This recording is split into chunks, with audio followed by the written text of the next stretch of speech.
Hi everyone, this is Rob Campo, and this is On the Way Home. I'm not sure if I'm going to keep that as a title, but the premise of this podcast is going to be to talk about a movie we just saw on the way home. So Wait, now, you saw this movie on the way home? On the way home. No, we see the movie at the theater. And then once we're done seeing the movie, then we have to go home because apparently we can't sleep there. And then I figured this would be a good way to do a podcast.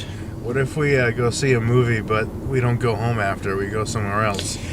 See, yeah, then that could really get into the title. They made a call on our way to Applebee's? It could be. We could be inside Applebee's. But I don't think people would want to listen to Inside Applebee's with Rob Campo.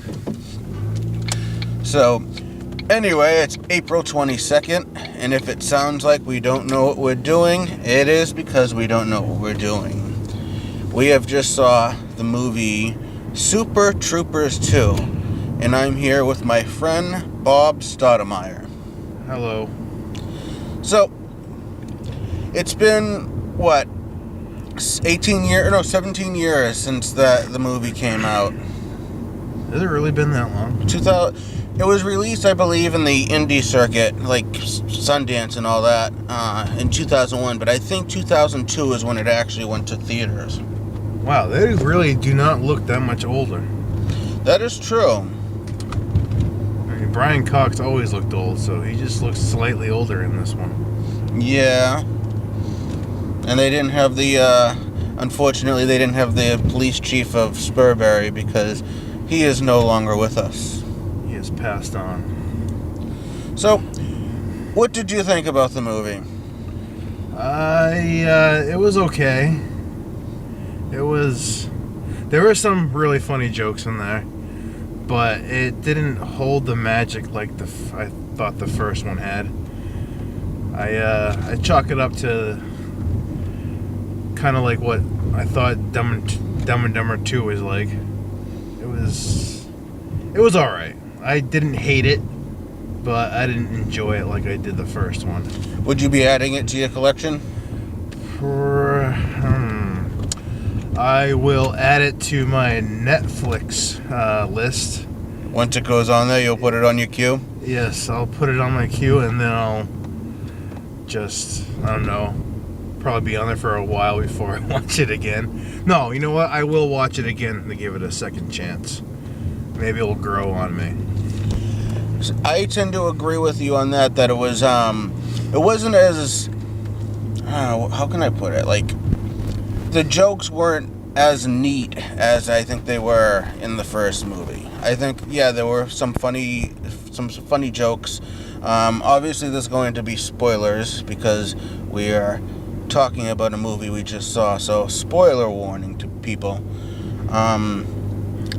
But there's not much to spoil. Yeah, that's true. There's no. You see a lot during the trailers. They already, they play up some of the jokes from the old movie, and some of them are funny, but some of them, like, we obviously saw them in the trailer, so kind of takes away from that a little bit.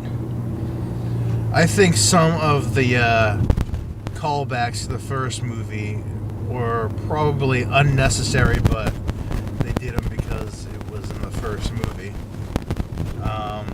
Some of them were kind of funny, though.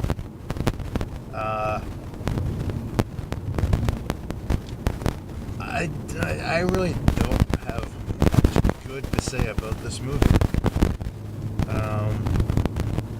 I will say one thing. The funniest part for me was when they rode up on the horses with the little sirens in their hands. Yeah, they had the little rotating red light. And their little, what was it? The penis in a asshole? Penis in a asshole. They had a very... I've never heard that joke before. I haven't either. I was wondering how they were going to spin them around to what they were really saying. And it was pretty funny. I actually really enjoyed that whole scene. Yeah, that definitely was like. I guess it was because we haven't heard it before, but it was a play on words, and they were they were saying penis and asshole, but then they were like in a very thick French accent. They're trying to suss it out, and it became a very funny skit. Penis in the asshole, which translates to happiness in our soul. Which reminds me of Joe Dirt, the first Joe Dirt movie. You remember that? I forget the actor's name. He's an older guy that's in a lot of things, comedies. He was saying, "Home is where you make it."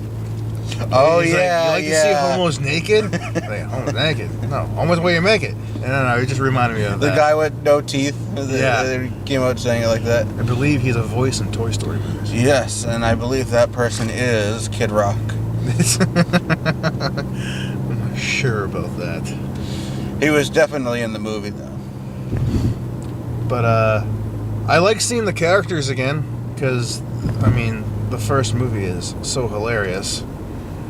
And I was thinking, watching the movie, how funny it would be if those characters just keep putting them in different movies and different scenarios.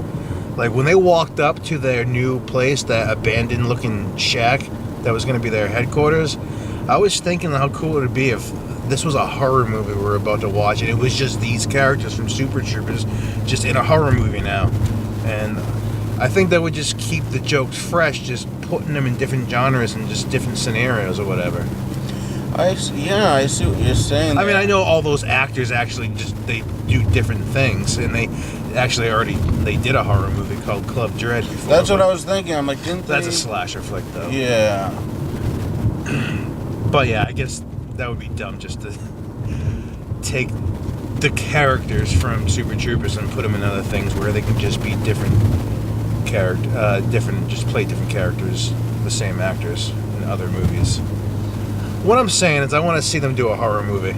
I think that would be funny. That would be good. It'd be like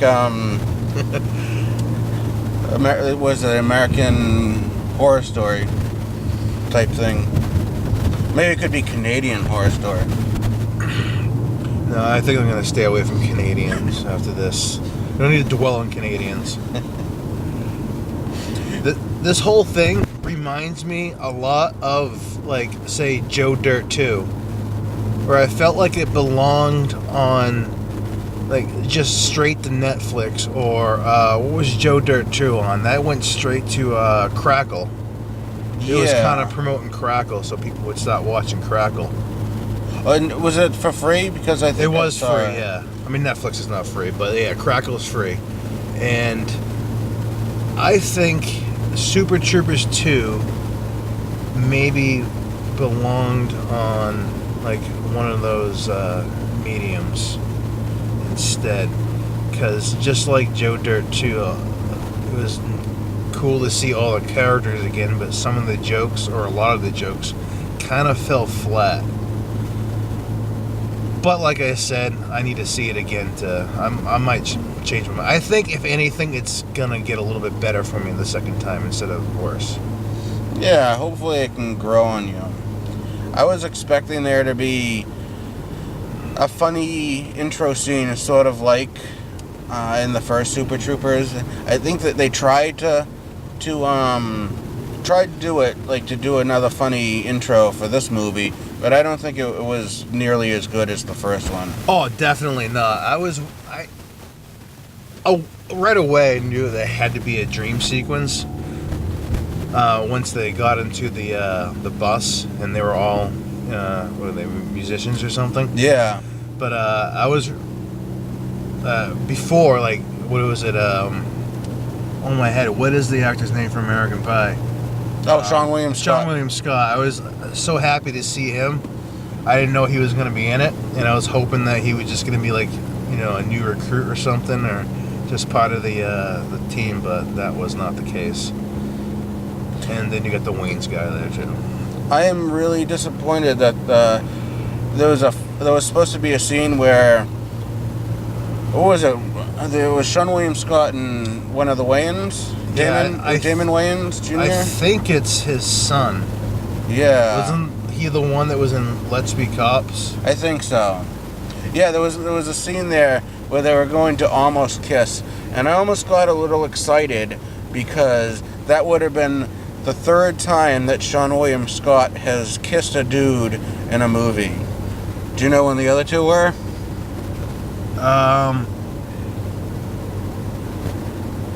American Pie 2? That's one. Oh, wow, I can't believe I was... Okay, I didn't want to say American Pie. And I don't know if I'm going to know the other one, but I'm going to guess it's the Dukes of Hazzard movie. No. Actually, I hope there's... No, I don't think... No. It's Dude, Where's My Car? Oh, okay. I've only seen that movie like once. Oh, he makes out with Ashton Kutcher. Okay. Remember that scene where they're in the convertible and there's a guy like with long blonde hair and his chick, and they're like trying to one up each other, like one. No, I don't remember. Oh, it's been so. I saw that movie when it first came out. We saw it in the theater. So it's been a long time. That movie still lives up, I think, even today. Well, when they come out with Dude, Where's My Car 2, then I'll have to watch. I don't know if they'll be doing that. I think Ashton Kutcher is just swimming still in 2.5 Men Money. I bet you Sean William Scott would do a sequel. I think Sean William Scott would do anything that you point him to. Yes, that's what makes him awesome. You know, he's actually very, like soft-spoken in real life. Like, I heard him on the radio, and he's nothing like Stifler, which... I thought you were going to say you met him. No, I didn't meet him. No. Maybe one day at a 2.5 Men convention or something. No, I always find him funny. No matter what he's in. He's really good in Goon, if you haven't seen that. Goon. See Goon. They already had the sequel out, too. I believe they're both on Netflix. I haven't seen Goon 2 yet, but it's about a hockey movie, a comedy. He plays an enforcer, someone that's strictly hired just to beat up the other team. And Liev Schreiber's in it. It's really funny. Interesting. I think I'll have to check that out. Definitely check that out. What else can be said about this movie? It was... Do you think how much do you think they made on that Indiegogo? It was for like $14 million? I have no idea how much money. Wait, how much they raised to make the movie? Yeah. I don't know. There was a little promo for it that was shown to me a couple years ago, and when it was shown to me, it was already a year old. I had no idea they were making this. I knew they were talking about it years ago and just decided not to do it for whatever reason. Or they just couldn't do it. And then it just came out of nowhere. I didn't even know it was coming out this month until he told me like a couple weeks ago. Yeah, it is weird how they did that. It's not a lot of promotion for it. Oh, not that I saw anyway. And that's basically a lot of the movie's budget goes to promotion. So maybe they spent more of it on the movie, and then hopefully word of mouth would have done it. It doesn't seem like the movie should have cost too much. I mean, there wasn't like special effects or anything in it. No. Well, they did get Wonder Woman back. They did. That's where all their budget went. Maybe. Went to Wonder Woman. But what do you think of artists or people that make any kind of work putting something up on like Kickstarter or Indiegogo? What do I think about? Yeah, especially for an established group like Broken Lizard. I almost said Broken Wizard. Well, for Broken Lizard, I think that it's a little sad that it's kind of a step down for them to have to raise money that way. I kind of wish they were able to just get all the money very easily to make their movies, because I really enjoy some of their movies anyway. But something happened. They kind of, I don't know. They kind of went downhill a little bit. Not by quality of their movies, because I actually do enjoy all of them. Yeah. But just I don't know if just people just kind of gave up on them. I feel like, well, they kind of just went and when Super Troopers came out, wasn't that like a big thing for everyone?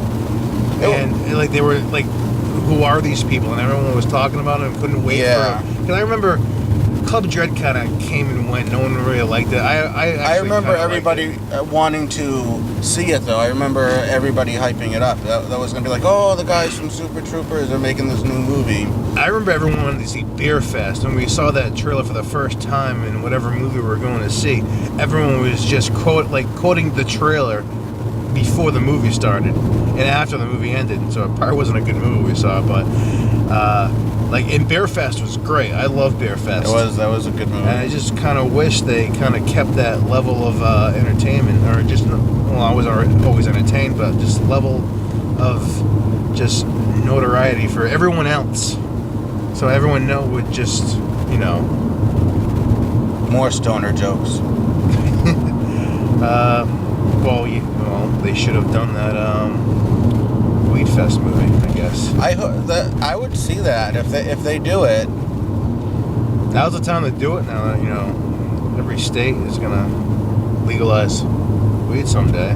That actually could be a very good plot point, because there are some states that still hardcore go after people even today. Like Texas is one of them, where you still get in a lot of trouble if you have weed on you, even a little bit. And then the other states, they either decriminalize it, or they don't really pay much attention to it. But some states are still hardcore, like some of the states in the middle of the country still are like that. What did you think of the ending? The ending, it looked like... And I mean before the Fred Savage. I think it was kind of hastily done. Yeah. Like the whole third act of the movie took place at a weird sawmill, and well, I guess they didn't make enough money. That must have been, because then, like, who called the press? Like, did they literally stay there for 6 hours? Because they started at night, as it shows in the movie, but then it goes into daytime, and they're still there. They're still at the sawmill. Keep on forgetting what it is. But it's a very Canadian sawmill. And everybody's still there. And then the governor of Vermont, who I guess they don't have term limits, because Linda Carter is still the governor. After 18 years, was it? 17 yes, years? I guess they really like her as a governor. But yeah, it seems like the governor showed up, and then the press was there, and it was all like where this big gun battle went through. Like a big action scene, and I don't know. The one odd thing too, the undercover cop. Do you think that she has to put that in the report that she had sex with a new police officer in Vermont? That was weird. Just the little twist where she was on the bad guy's side all of a sudden. But then, no, she's not on the bad guy's side. Super twist. Yeah, there's like two twists there, and the second one just comes out of nowhere. And I guess the first twist I probably should have seen coming, but I didn't, where she... I kind of saw it coming. I should have seen it coming, but... Because, she was just all of a sudden so attracted to Rabbit. Yeah, it was kind of quick. But what is even quicker is that all of a sudden she's not with the bad guy. She's, she shuts the saw thing off so it doesn't cut off his nuts, and then she's like some Ontario private, what was she? Just she was an Ontario, like Canadian FBI. I believe the Mounties are Canadian. Technically, what the FBI would be. Really? They're a national police, so I know, like, it's not like state cops where, Manitoba probably would have their own and Quebec would have their own. I think Mounties are Mounties, and they're all through the country. So I think that's the investigative branch of it. What did you think of the Fred Savage scene at the end? The after credits scene, or the mid credits scene? I thought it could have definitely been funnier. Yes. Fred Savage climbing a tree and falling off the tree to save a cat. I didn't think it was going to be the fire truck, but I knew a car was going to hit him. It's such a obvious joke now in movies that when you're standing in the street talking and it's the camera is only on you, Yep. and you're saying nothing really of real. I got the cat or whatever the hell he says. It's usually a boasting thing, like, Yeah, ha, survived. It's like the car is gonna hit you. This is a tired joke.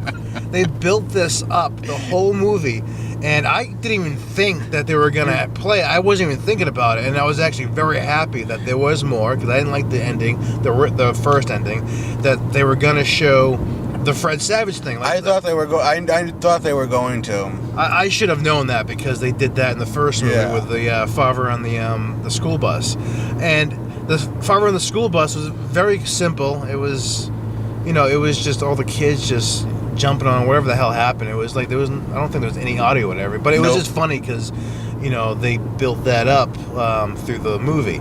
This, they built it up even more, and the payoff was a little weak. They just do a few Wonder Years jokes, which were kind of funny, like sloppy seconds with Winnie Cooper. Dana Kirkpatrick, I guess they didn't have the money for her. But it was. I found it a little weak. I think it should have. Or Danica, what? Yeah, I don't know her name. Danica something. I think I'm thinking of the race car driver. I've never known Winnie Cooper's real name. She's Winnie Cooper to me. I've never seen her in anything else. So you should see Avril Lavigne's video. Here's to Never Growing Up. I think you'd like it. No, is it? No, save. Oh, I have to see Avril Lavigne music not video that one. to see Winnie Cooper Not again? that one. No, I think it's Here's to Rock and Roll. I don't know. I'll put the lyric. I'll put the link in the description for everybody that. For anyone who wants to see it. for the one person that's gonna accidentally hear this podcast. It's gonna be me later. I'm gonna be reminded to look that video up. I'll be looking at it too, and I'll be just criticizing myself the entire time. I will not hear any of this. Well, it looks like we are almost home. I want to say one thing about the movie, though. Okay. Which I was hoping was going to happen and didn't happen. The 3 kids from the first one that were in the beginning and the end. Yeah. I wish they showed up again. I mean, I know, like, I complained about, like, some of the, jokes from the first one in there, but I think that's one that should have happened again. They should have showed up in some way. And, I don't know, just to satisfy my needs of wanting to see them getting fucked with again. But You know what would be really hilarious? Like, if they were wearing suits and they were like stockbrokers now or something, like some real like just really smart businessman.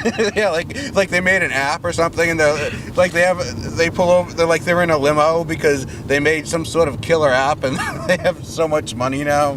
Well, they could be just like lawyers for the the cops for whatever reason they would need a lawyer for, and they're like depending on them now. Oh, I'm glad they left the lights on. But, yeah, is there anything else you want to say? All I want to say is that it's not a terrible movie. It's good to see the, those characters again. The gang back together. Yeah. That it could have been better, obviously. It's definitely not as good as the first one, obviously. But a lot of the jokes fell flat, but some of them were really funny. And I wish they I don't know, I just wish it was, after 17 years, I was hoping for a little bit more. I agree. I think it was definitely, I'm not disappointed, but yeah, it could have definitely been better. And do you want to plug anything, like your Instagram, or people follow you on Twitter or anything like that? Not really. All right. I don't really have anything to plug, because I'm not producing content at the moment. We have to. We're definitely going to do something. Right, I'm too busy with our home videos when we were teenagers being stupid to actually think about other things at the moment. All right, well, that will be something. If you guys want to follow me, I'm Man Campo, Man as in M-A-N, and Campo as C-A-M-P-O, my last name, on Twitter, Instagram, and Snapchat. And I'm also Rob Campo on YouTube. Until next time, if there is even a next time, see you guys later.